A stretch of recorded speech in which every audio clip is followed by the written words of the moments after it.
Hello everyone, আসসালামু আলাইকুম। কি অবস্থা সবার? তো হঠাৎ করে প্ল্যানিং হয়েছে আমার ভাই আর আমি ফুচকা খাবো। তো বাসার বাইরে যাওয়া সম্ভব না এখন, তাই বাসায় যতটুকু ছিল এতটুকু দিয়ে আর কি ফুচকা বানানোর প্রসেসিংটা স্টার্ট করছি।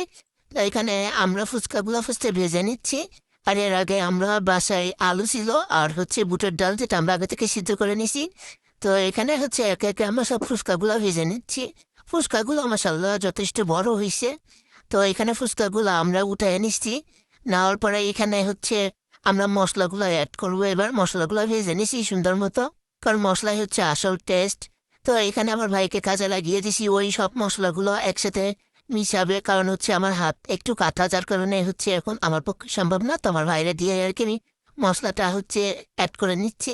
তো এখানে একে একে যাবতীয় যা যা মশলা আছে এগুলো আমার ভাই অ্যাড করতেছে। তো এখানে আমি একটু সরিষার তেলও দিছি। অনেকে দেয় আবার দেয় না, তো হচ্ছে মেনলি আমার কাছে সরিষার তেলটা ভালো লাগে, যার কারণে এখানে দেওয়া। তো এখন আমার ফুচকা দেখে যদি কারো লোভ লাগে তাহলে ভাই কিছু করার নাই।